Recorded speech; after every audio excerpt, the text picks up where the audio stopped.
Olá! Hoje a gente vai mergulhar fundo em uma das decisões, talvez a mais importante, que um gestor municipal pode tomar: a de redesenhar nossas cidades para proteger vidas. E olha, isso aqui não é um debate teórico, não. É um guia prático, viu? Todo baseado nas diretrizes oficiais do PNA Trans, para a gente realmente transformar nossas ruas em espaços mais seguros, mais humanos. Vamos começar? Para a gente entender a urgência do que estamos falando, vamos começar com um número. Um número que, sinceramente, deveria estar na mesa de todo gestor público: 10 bilhões de reais.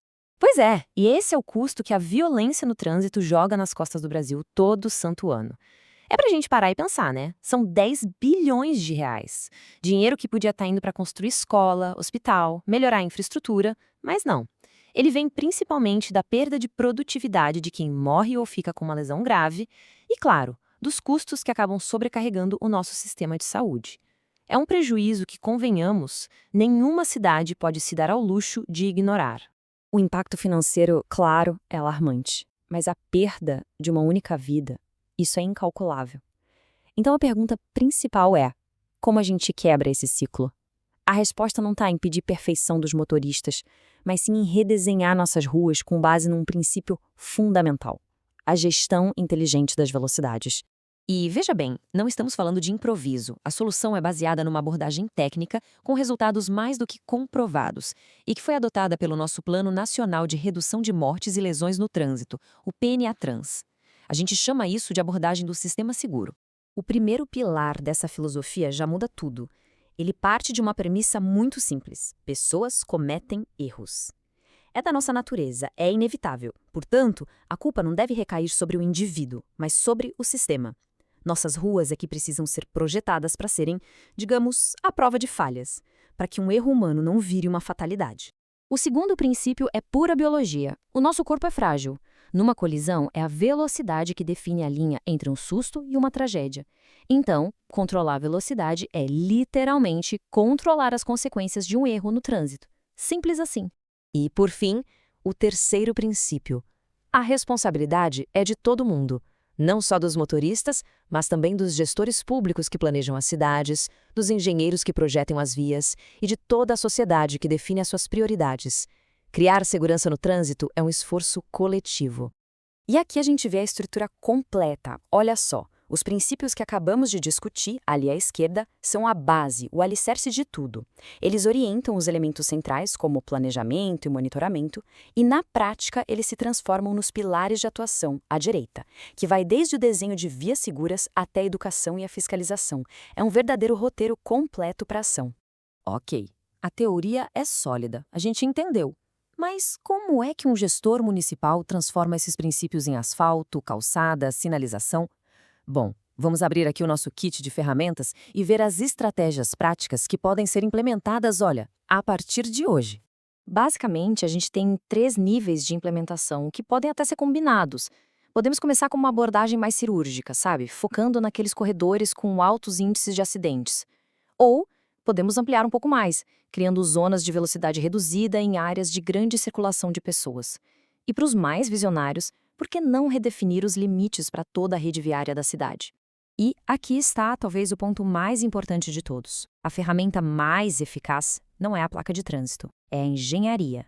O objetivo é criar ruas que a gente chama de autoexplicativas, onde o próprio design, uma faixa mais estreita, a presença de árvores, uma calçada mais larga, já comunica ao motorista, de forma intuitiva, que ali é um lugar para ir mais devagar. É desenhar a segurança no próprio ambiente. E quando a gente fala de engenharia, os dados são muito claros. Intervenções verticais, pensa em lombadas, ou naquelas faixas de pedestres elevadas que forçam o carro a subir e descer, são extremamente eficazes. Elas chegam a reduzir os acidentes com vítimas em até 44%. Já as intervenções horizontais, como aqueles desvios suaves na pista, as chicanas, também funcionam. Mas os estudos mostram que essa necessidade de mudar o nível do veículo tem um impacto muito maior na redução da velocidade. Olha só a força desses números. Implementar zonas de 30 km por hora, isso reduz os sinistros em 41%. A fiscalização eletrônica, quando é bem usada, de forma inteligente, pode reduzir os acidentes com vítimas em até 51%. Isso aqui não é opinião, é estatística. São vidas salvas por meio de políticas baseadas em evidências. E isso não é uma realidade distante de outro país, não. Aqui no Brasil, a gente tem o exemplo da área calma lá no centro de Curitiba.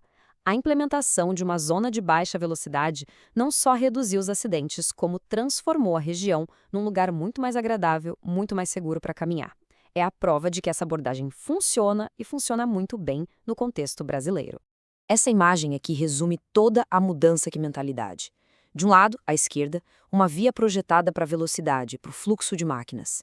Do outro, à direita, uma rua projetada para a vida, para a convivência entre pessoas. A função é a mesma, deslocamento, mas as prioridades são radicalmente diferentes. É essa a transição que estamos propondo para as nossas cidades. Mas o que torna essa abordagem realmente transformadora é que os benefícios vão muito, mas muito além da redução de acidentes. Quando a gente acalma o tráfego, a gente começa a construir cidades melhores, mais saudáveis e, acredite, mais prósperas. Pensa comigo.